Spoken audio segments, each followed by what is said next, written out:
Hey everyone, my name's Haley Moreau.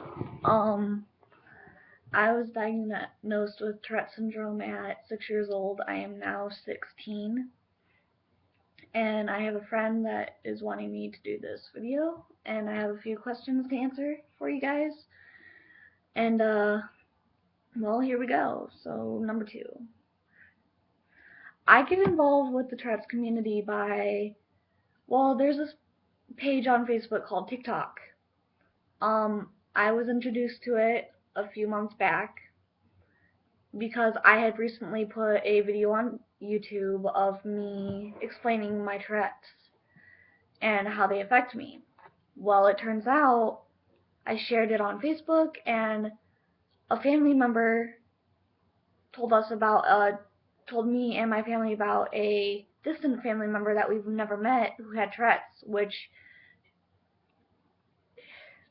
the son of the woman, the son which has Tourette's, the mother owns the site TikTok.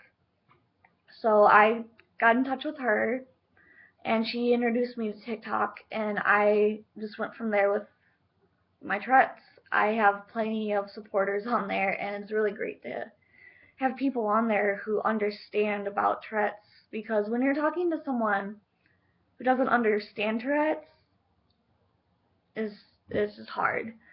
Um, let's see, which other one? Number 9. Some of the tics that I have are I have a lot of um motion tics. They usually consist of my face, and I make a lot of movements with my face, which cause me to get cuts in my mouth, rips and tears in my mouth, and lockjaw sometimes. Um, I mean, that's one of them, and then some other of them. But then I have a shoulder tic, where I gained this tic from actually a teacher who had Tourette's in 6th grade. He would always like jerk his shoulder, so I'd seen him do it, and I started jerking my shoulder. So now everybody's like, "Oh, she's just fixing her clothes," and I was like, "No, it's a tic." And then I have at least 3 vocal tics. I hum, I whistle, and then it sounds like I'm gasping for air. That's the one where it sounds like I'm gasping for air. If I hold that one tick in too long, it sounds like I'm barking when I let it out. I also have a bed tick.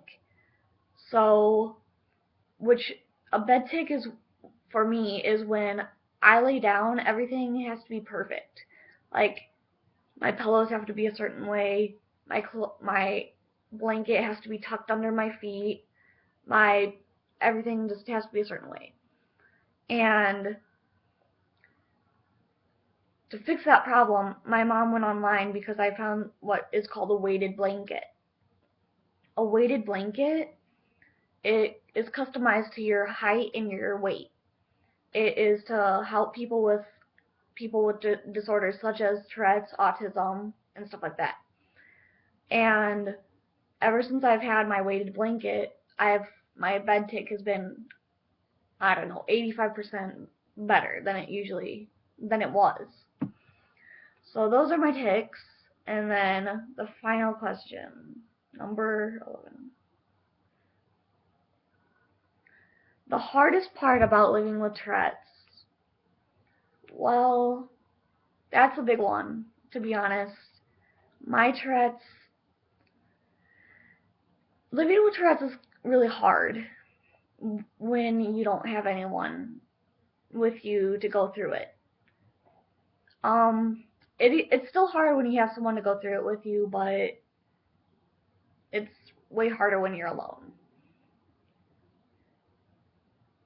It's hard to go out in public and do your vocal tic, and someone will stare at you and be like whispering to their friend saying, like, what is she doing? Why is she doing that? Or why is he doing that?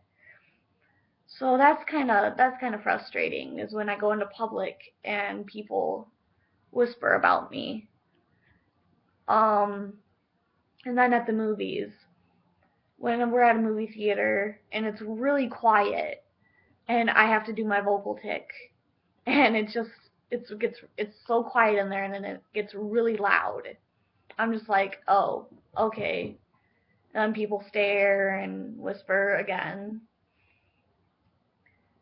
And I don't know, I think the hardest part about Tourette's is just sometimes knowing that you're the only one that can help yourself. At least that's what I think. I have to take plenty of medication, and I feel horrible about it because I wish that I didn't have Tourette's. I wish that they would be gone.